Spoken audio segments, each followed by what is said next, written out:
So, your friends keep talking about indie games. Yeah, I'm so fresh like the morning. Mouth wide open like they yawning. Every time they see me, they in G-Shock. Homie, this is too far. Homie, I feel too alive. You nod along, smile, pretend you know what's going on, and then go home and Google, is Silk Song a Taylor Swift song? No judgment, actually a little judgment, but that's exactly why this video exists. By the end of this, you will know enough to survive any conversation about indie games without faking it. Let's go!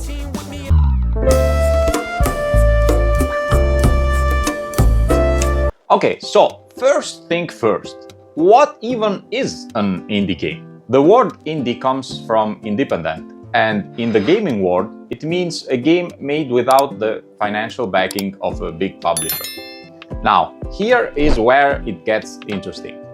When you think about the games industry, you probably picture these massive studios with hundreds of employees, blockbuster budgets running into hundreds of millions of dollars, and marketing campaigns that make Hollywood jealous. Those are your AAA games. Games like Call of Duty, FIFA, Assassin's Creed. Big, expensive, polished, and very, very safe. Indie games are the opposite of safe, and honestly, that's what makes them safe. Because when you don't have a publisher breathing down your neck telling you to add a battle pass or make the game more accessible to a wider audience, you get to do whatever you want. You can make a game about a frog running a pub. You can make a platformer where control is time. You can make anything. Nobody is stopping you. And some of those weird, strange, completely unhinged ideas, they turn into the best games you'll ever play. Now, a question people always ask is, okay, but how small is small? Because technically, a studio like Supergiant Games, the team behind Hades, is considered indie, and they have around 20 people. Meanwhile, some games are made by literally one person in their bedroom. Both are indie. The key is independence from big publisher money, not the size of the team. One more thing to understand, indie games are not a genre. This confuses a lot of people. The style and the genre are completely separate from what makes something indie. Got it? Good. Let's move on. Okay, so now you know what indie games are. Now comes the part that will save you in any conversation. The games you absolutely need to know if you want to hold your own when your friends start talking. Let's start with the big one, Hollow Knight. This one comes up constantly and for a good reason. It's a 2D action game set in a dark underground kingdom of insects. Yeah, insects. You play as a small knight exploring a crumbling world, fighting bosses, uncovering lore, and slowly piecing together what happened to this civilization. It was made by Team Cherry, which at the time was essentially 2 people, maybe 3 sometimes.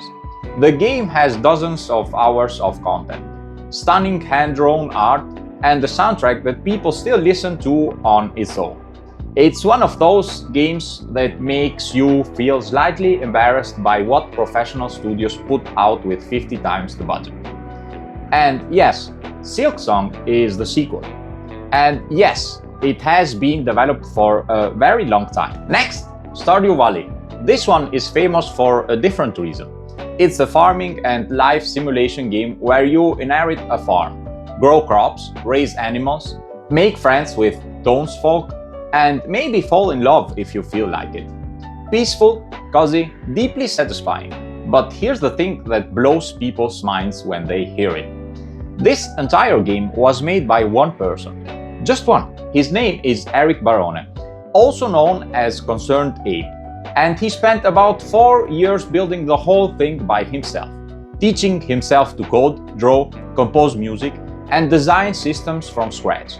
The game sold millions of copies. Just one person. Then there's Undertale. If you've ever seen the phrase "you can spare the enemies instead of killing them," or being sent a weird fandom meme you didn't understand, it probably came from here. Undertale is a role-playing game where the whole point is that you don't have to fight anyone, and the game notices and remembers everything you do. It messes with your expectations in ways that are hard to explain, without spoiling, but it became a cultural moment when it came out in 2015, made by Toby Fox, largely on his own. Moving on to Celeste. This is a precision platformer where you play as a girl named Madeline trying to climb a mountain. That's the surface. Underneath, it's a very honest, very personal story about anxiety and self-doubt and the kind of inner voice that tells you that you're not good enough. It's hard. The gameplay is tight and demanding, but it's also incredibly generous in how it treats the player. It never makes you feel stupid for struggling. It was made by a team of 2 main developers and it won multiple awards. Oh yeah, there's also Hades, which we mentioned earlier.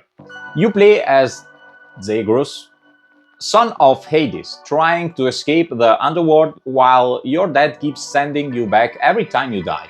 It's a roguelike, which means every run is different. And dying isn't a game over, it's just progress.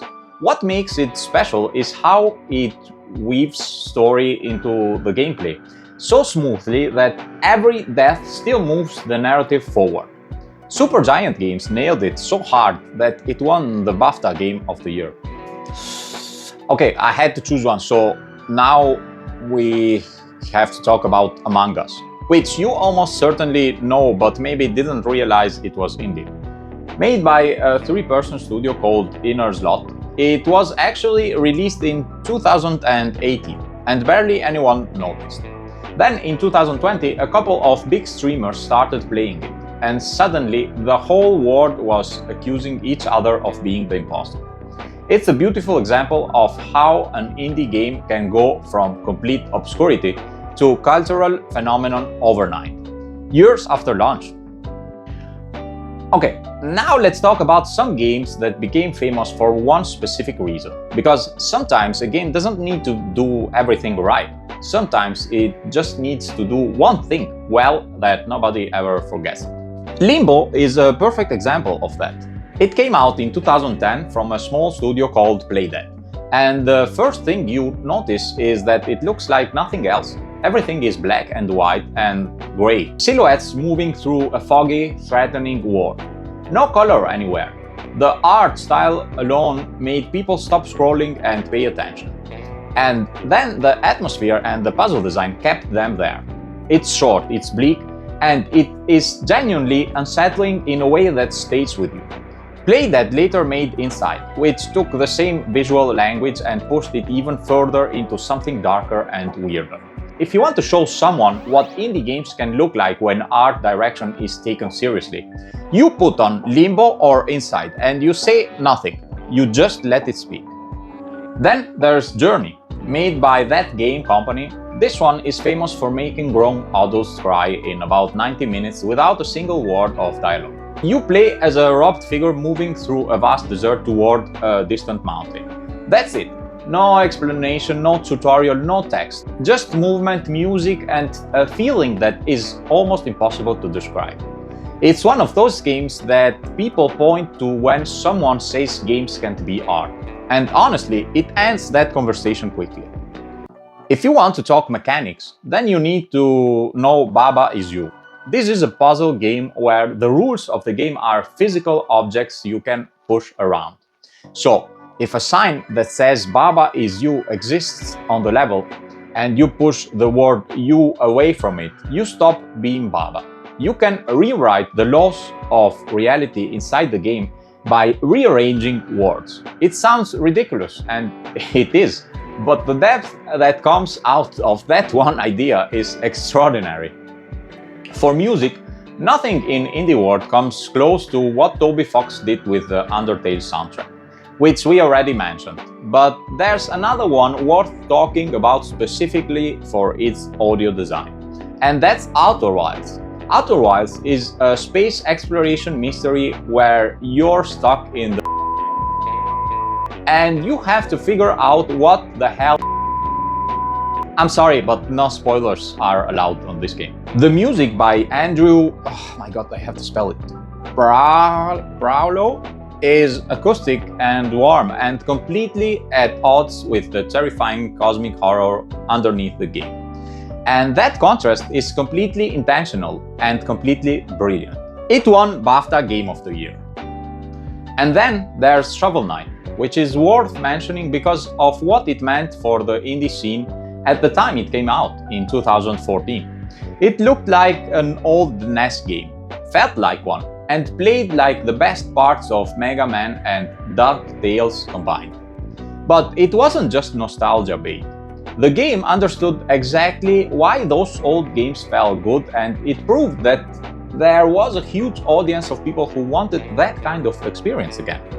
And finally, let's talk about Cuphead, because Cuphead is insane, not in terms of difficulty, though it is very hard. What's insane is the art style. The whole game is hand-drawn in the style of 1930s rubber hose animation, the kind of cartoons Max Fleischer used to make. Every frame was drawn by hand and inked on paper before being scanned and animated digitally. It took two brothers, Chad and Jared Moldenhauer, about 7 years to make the game. 7 years! The result looks like a playable cartoon from 100 years ago, and nothing else in gaming looks remotely like it. So, let's bring it home. Indie games are made by small, independent teams without big publisher money. That freedom is exactly what makes them weird, brave, and sometimes absolutely brilliant. And the games themselves, from Hollow Knight to Journey to Outer Wilds, have proven over and over that the size of your team has nothing to do with the size of your impact. One person can make a game that sells 20 million copies. Two brothers can spend 7 years hand-drawing a cartoon and turn it into something the whole industry talks about. A solo developer can make a puzzle game where you rewrite reality with words. The only thing these games have in common is that someone decided to make something weird and committed to it completely. Now you know enough to walk into a room and hold your own. If you found any of this useful, let me know in the comments. I want to know which of these games you played, which one you're adding to your list, and honestly, which one surprised you the most. Was it the one-person game that sold millions? The one with no dialogue that made people cry? Or the cartoon that took 7 years to draw by hand? I'm sure some of you already love indie games, so drop your favorite indie games here below in the comments. And like always, thanks for watching.